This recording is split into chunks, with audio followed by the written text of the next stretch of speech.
네, 안녕하세요. 여행 다녀오셨나요? 네. 휴가 못 가시고 여행 못 가시고 더운데 고생하시는 분들 너무 많으신 거 알아요. 그래서 이렇게 네, 시원하게 여행지 느낌 물씬 나는 사진을 준비해 봤습니다. 좀 위로가 되셨으면 좋겠고요. 자, 오늘은 이런 특징을 가진 아이들은 무슨 일이 있어도 교실에서 네, 친구들의 인기, 친구들의 어떤 너랑 같이 하고 싶어 하는 그런 대시를 많이 받습니다. 뭐 할 때 대시를 받냐면요. 모둠 활동을 하거든요. 초등 교실에서는요. 툭 하면 모둠 활동이에요. 정말 자주 모둠 안에서 활동이 일어나고 작게는 2명, 많게는 4명, 6명, 또 더 많게는 8명, 10명까지도 한 팀을 이루어서 팀 워크를 해야 되는 일들이 많아요. 수행해야 되는 과제의 종류에 따라서 한 모둠에 몇 명씩 배정되느냐가 다른데요. 여기에서 선생님이 알아서 짜라고 하면 모둠을 알아서 선정하세요. 너희들끼리 한번 원하는 친구들끼리 모여봐 라고 했을 때 나랑 하자 라는 그걸 대쉬라고 할게요. 네. 나랑 하자. 너 우리 모둠에 들어와. 나 너랑 하고 싶어. 이런 대쉬를 받는 아이들은요. 잘생긴 아이들도 아니고 예쁜 아이도 아니고요. 목소리가 큰 아이도 아니에요. 뭐냐면 책임감이 많은 아이들이에요. 책임감이 투철한 아이들 있죠. 네, 이 친구들 어떤 특징이 있냐면요. 우리 모둠의 과제인데 마치 개인의 과제인 것처럼 끝까지 영혼을 담아 최선을 다해요. 그 과제를 잘하는 분야든 아닌 분야든 간에 내가 이 모둠을 원했든 원하지 않았든 그리고 내가 이걸 해서 내 점수가 올라가든 아니든 상관하지 않고 해야 되는 거라고 한다면 모든 공통의 과제임에도 불구하고 끝까지 주인의식을 가지고 최선을 다하는 그런 모습이 있어요. 잘하고 못하고의 문제가 아니에요. 정말 많은 아이들이요 모둠 활동을 하다가 좀 머리가 아파지거나 친구들이 언쟁이 있거나 아니면 하다가 지루해지거나 좀 어렵거나 내가 잘 못하는 그런 과제다 하면요 슬금슬금 다 사라져요. 시작은 8명이 했는데 한 2명 남아있고 나머지들이 집에 간 게 아니고요. 수업 시간이니까 집에는 못 가는데 그냥 앉아만 있거나 아니면 다른 모든 친구들 하는 거 돌아다니면서 구경을 하고 있거나 혼자 자기 만화책을 꺼내서 막 읽는 친구도 있고요. 네가 알아서 해 하면서 막 이렇게 말로만 막 하는 친구도 있어요. 네, 근데 그런 친구들이 훨씬 많고요. 모둠 안에서 책임감을 가지고 끝까지 네, 그것들을 완수해주는 친구들은 많진 않지만 이 친구들은 100% 네, 친구들에게 굉장한 사랑과 인기와 신임을 얻는 친구들일 수밖에 없습니다. 하다못해 이런 수업 시간에 모둠 활동뿐만이 아니라 청소를 할 때도요. 책임감 있는 친구들은 끝까지 선생님이 보시건 보시지 않건 자기가 맡은 구역을 끝까지 해내고요. 이 구역을 맡은 사람이 5명인데 나중에 검사하러 가보면 5명 중에 혼자 남아서 마무리 청소를 하고 있는 아이가 꼭 있어요. 이 친구가 모든 활동에서도 끝까지 하는 경우가 정말 많고요. 또 정리를 해야 될 때가 있어요. 교실 안에서 뭐 만들기를 하고 그리고 또 이렇게 학습 준비물 같은 거를 학급 단위로 가지고 와서 그것들을 다 나눠서 쓰고는 다시 담아서 선생님께 제출을 하거나 옆반으로 이동을 시켜야 되는 일들이 있는데요.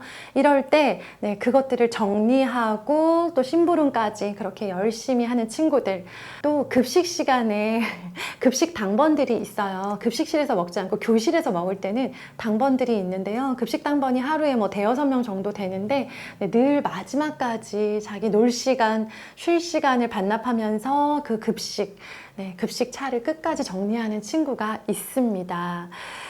자, 이런 친구들은요, 친구들이 이 친구를 너무 좋아한다기보다는 이 친구에 대한 믿음이 있어요. 신임을 얻었다라는 표현을 하죠. 이 친구랑 뭘 같이 하면 내가 혼자 뒤집어 쓰거나 내가 너무 힘들거나 내가 너무 외롭지는 않겠다. 나는 잘 못하는데 이 친구랑 같이 하면 절대 이 친구가 먼저 도망가서 내가 곤란한 일은 없겠다. 내가 힘들거나 좀 어려워질 때 이 친구에게 도움을 청하면 언제든 이 친구가 도와줄 수 있을 것 같다 라고 하는 두꺼운 그런 믿음이 쌓이는 거예요. 그런데 이제 약간 부작용이라고 한다면 나는 얘에게 묻어가야겠다라는 생각을 하는 친구들도 일부 있다는 거죠. 네, 그런 사람들은 사실 항상 있잖아요. 네. 어쨌든 네, 그래서 이런 친구들은 실제로 정말 인기가 많은데요. 그런 그런 책임감이 많고 친구들에게 신임을 받고 두터운 신뢰를 가지게 된 친구들은 나름의 고충이 또 있어요. 얘네도 놀고 싶어요. 이렇게 좀 뺀질거리고 싶고 그만하고 싶고 뒷정리 누가 해줬으면 좋겠어요. 모든 프로젝트 마무리 누가 해줬으면 좋겠는데 아무도 안 하려고 하니까 어쩔 수 없이 그러니까 하드캐리 한다고 하죠. 그렇게 하는 친구들이 많아요. 대부분 그래요. 내가 끝까지 다해서 우리 모둠을 끝까지 잘 마무리하겠어. 막 이렇게 기쁜 마음으로 한다는 건 어른도 힘든 일이에요. 저는 그러진 마음은 아닐 거라고 생각하는데 모두가 그렇지 않다라고 한다면 그럼에도 불구하고 하고 있는 아이들이죠. 그런데 이제 이런 친구들이 집에 와서 어려움을 토로할 때가 있어요. 왜 나만 해야 돼? 왜 애들은 다 노는데? 나는 왜 우리 조별 과제인데 나 혼자 다 준비해야 돼? 하면서 좀 힘들어 할 때가 있거든요. 그런데 또 이 친구들에게는 끝까지 책임감 있게 하지 않으면 본인 마음이 불편한 그런 감정도 있고요. 또 열심히 해서 본인이 열심히 한 만큼 인정받고 싶다는 그런 욕구도 있어요. 저희도 저희 큰아이가 그런 성향의 장남이다 보니까 네, 하드캐리 하는 모습을 많이 봐요. 특히 이제 중학교에 올라가면서는 조별 발표 그리고 조별로 같이 평가를 받는 수행평가, 학급 단위로 평가를 받는 것들까지 굉장히 다양한 단위의 그런 아이들끼리 협동을 해서 소통을 해서 해내야만 되는 과제들을 많이 만나다 보니까 아이가 대놓고 불평을 하지는 않았지만 하드캐리 하는 모습을 보면서 제가 좀 짠한 마음이 들 때는 있었어요. 네, 제가 그런 말을 해준 적이 있어요. 국가대표 경기 있잖아요. 월드컵 같은 경기에서 손흥민 선수가 정말 너무나도 진짜 너무 짠하다라는 생각이 들 만큼 혼자서 굉장히 고군분투하면서 막 이리 뛰고 저리 뛰고 하면서 결국 이렇게 팀을 승리로 이끌어내는 모습을 보면서 손흥민 선수가 자기 혼자 더 많이 뛰고 자기만 골을 넣어야 되는 상황에서 불평하지는 않잖아요.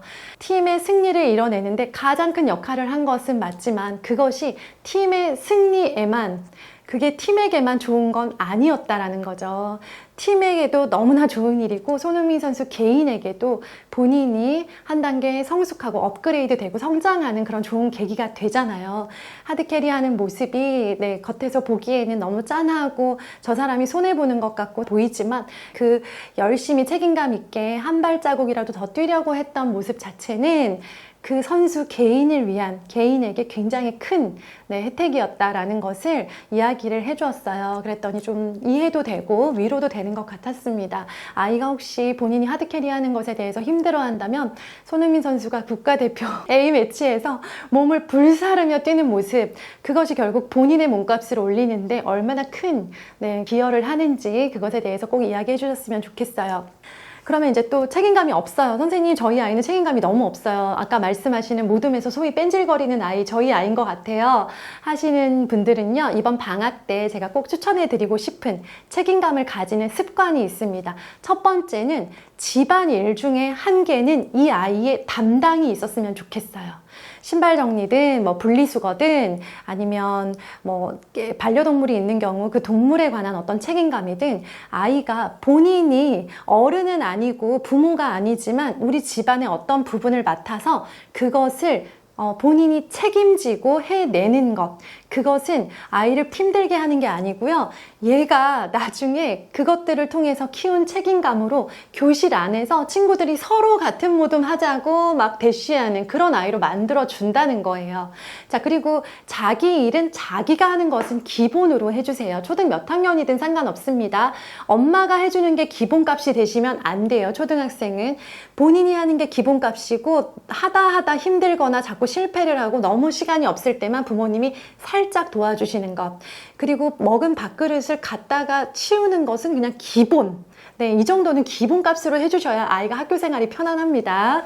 자, 두 번째는 뭘 열심히 하고 나면 다 하고 그냥 일어나서 사라지는 아이들이 있어요. 할 때만 열심히 하고 정리라는 개념이 없는 거예요. 예를 들어 글쓰기를 했다고 할게요. 글을 되게 열심히 써요. 엄마 기특하죠. 막 글 쓰면서 막 연필, 지우개 가루 막 다 식탁에다 뿌려놓고 다 썼으니까 나 이제 논다 하면서 갑자기 막 가서 유튜브를 보기 시작을 하죠. 본인이 하느라 힘든 건 알겠는데 정리까지 하는 걸 기본 세트로 해주셔야 돼요. 앉았던 자리는 본인이 다시 원상 복구를 시켜놓는 거다. 이것 역시 교실 안에서의 여러 가지 정리정돈과 습관에서 굉장히 큰 영향을 미칩니다. 자, 그런데 만약에 사정상 지금 당장은 할 수 없어요. 막 진짜 꼭 봐야 되는 텔레비전 프로그램이 있거나 지금 바로 보지 않으면 막 미칠 것 같은 그런 때 있잖아요. 그러면 일단 끝내고 바로 그걸 한 다음에 다시 와서 정리를 하는 것 정도는 융통성 있게 해주시면 좋겠고요. 자, 세 번째 마지막은 시작한 게 있으면 끝을 내보는 경험을 더 많이 만들어주세요. 그런데 이제 지금 분위기가 어떠냐면 너무 안타깝게도 아이가 막 야심차게 시작을 해요. 시작을 하는데 하다 보면 힘들고 하다 보면 잘 안 돼요. 모든 일이 그래요. 잘 안 되면 그 순간 바로 포기하고 엄마 도와줘 라고 하면요. 엄마들이 비켜봐 어이구 하면서 이제 바로 그 자리에 앉아서 아이가 하던 걸 척척척 해서 마무리를 싹 해주세요. 네. 그러다 보니까 아이들이 모든 활동에서도 하다가 처음에는 신나서 하다가 점점 힘들어지고 피곤해지고 어려워지면 이제 그 책임감 있는 친구한테 이제 마무리해 주기를 다 같이 기도하게 되는 거죠. 마무리까지. 네, 아이가 너무 힘들어하면요, 옆에서 지켜봐 주시거나 같이 도와주시더라도 아이가 혼자 가버리지 않게 해주세요. 마무리할 때까지 그 자리를 지키고 본인이 시작했으니까 마무리하는 건 당연한 거다라고 하는 걸 아이가 인식할 수 있게 해주시고 도와줬을 때 그건 감사한 일이다 라는 것도 알게 해주셨으면 좋겠습니다. 아이들 하다가 못하겠다는데 자꾸 비켜봐, 줘봐 하면서 대신 해주려고 너무 애쓰지 마세요. 아시겠죠? 자. 네, 미션 댓글은요, 우리 아이들이 하고 있는 집안일 있다면 아이들 학년과 함께 아이들이 어떤 것까지 하고 있는지 제가 너무 궁금해요, 집안에서. 네, 집안일 하고 있는 거, 맡고 있는 거 써주시고요. 아직 집안일을 시켜본 적이 없어요 하시는 분들은 이거 시켜볼래요 하시면서 아이들 학년과 집안일의 종류 한 가지씩 써주시면요, 서로 댓글을 통해서 많은 우리 어머님들의 지혜를 나눌 수 있어서요, 너무나 좋습니다. 자, 미션 댓글 기다리도록 하겠습니다. 감사합니다.